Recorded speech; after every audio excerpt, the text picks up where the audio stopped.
Well, when I was in college, I had a friend I met who played snooker and straight pool and 8-ball and 9-ball. He played pretty much every game. And he had a dad that loved trick shots. So in this third artistic segment, I'm going to show you the first shot that I ever learned when I was in college. And this is kind of what catapulted me into the love of the artistic pool world. I went home one weekend and he shows me the setup on the table. And if you look at this real close, you've got an 8-ball in the center on top of the spot, and you've got kind of a half moon going each direction around the outside of the 8-ball. There's 3 over here, they're touching each other, and there's 3 this way touching each other. And it's the 1-ball, 3, 4, and this 7-ball are actually spaced just a little bit away from the 8-ball. There's a little gap around there, like on a spark plug. It's about a quarter to 5/16 of an inch gap between those 4 points, between the 1 and the 8, the 3 and the 8, the 7 and the 8, and the 4 and the 8. And of course the 2 and the 5 are frozen to the 8-ball. So when I got shown this shot the first time, he asked me to pick a pocket, so I picked this pocket over here to my right, and he had me shoot it something like this, and when I shot the ball right down that line, the 8-ball went right over into that pocket like that, and I was pretty amazed, and I really wanted to know how he did that. So I kept going back week after week to have him show me how to do this, and I kept picking a different pocket. Well, in the process of picking those different pockets, it took me about 4 weeks to learn how he actually did the shot. He loved tricking me on this along with my best friend, and they kind of laughed over this situation, but it became my very first shot. So now I'm going to show you how the shot actually works. If you set it up again, these are straight in line, 8 on the spot, a ball on each side frozen to it. This ball again is frozen to the 2 with a gap between the 1 and the 8, about a quarter of an inch.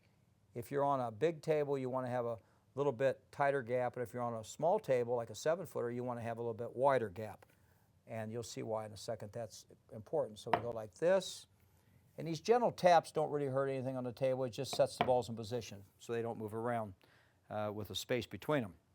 Now if you look at this setup, you've got a kind of an X. The 1, 8, and the 5 has one line of an X here, and the other line is here of the X, so this X.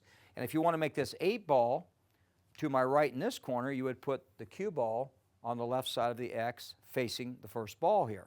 If you'd want to make the 8-ball in this side pocket, you would place the cue ball over here on this line of the X, and when the 5 hits here, the 8 goes to my left over this side, and then on the other side of the table you do both back and forth. Now, interesting part of this is that how does this actually work? Well, I call this a clearance shot. You actually clear out some balls out of the way, and then after you clear the balls out of the way, the 8-ball does a kind of an interesting little thing called a tangent line. It's a double tangent line shot. And when the cue ball strikes the 7-ball, the first ball to move besides the cue ball is, of course, the 7-ball. And when the 7-ball moves, it moves the 3, and the 3 goes this way, and the 5 goes that way.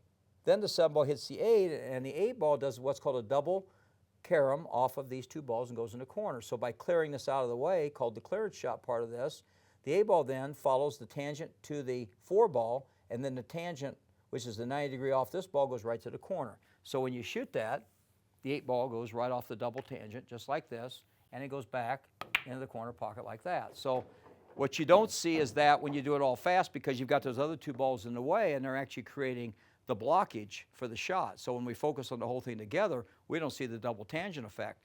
So this is a great shot. It became a mainstay in my arsenal when I was doing shows for years. And I still to this day love showing this shot because it's my first shot I ever learned, and maybe it's your first shot. So I hope you enjoy this and share with your friends again, and keep learning those trick shots in the artistic pool discipline because they're going to bring a lot of joy to you, your friends, and your family. So I hope you've enjoyed this CSI trick tip.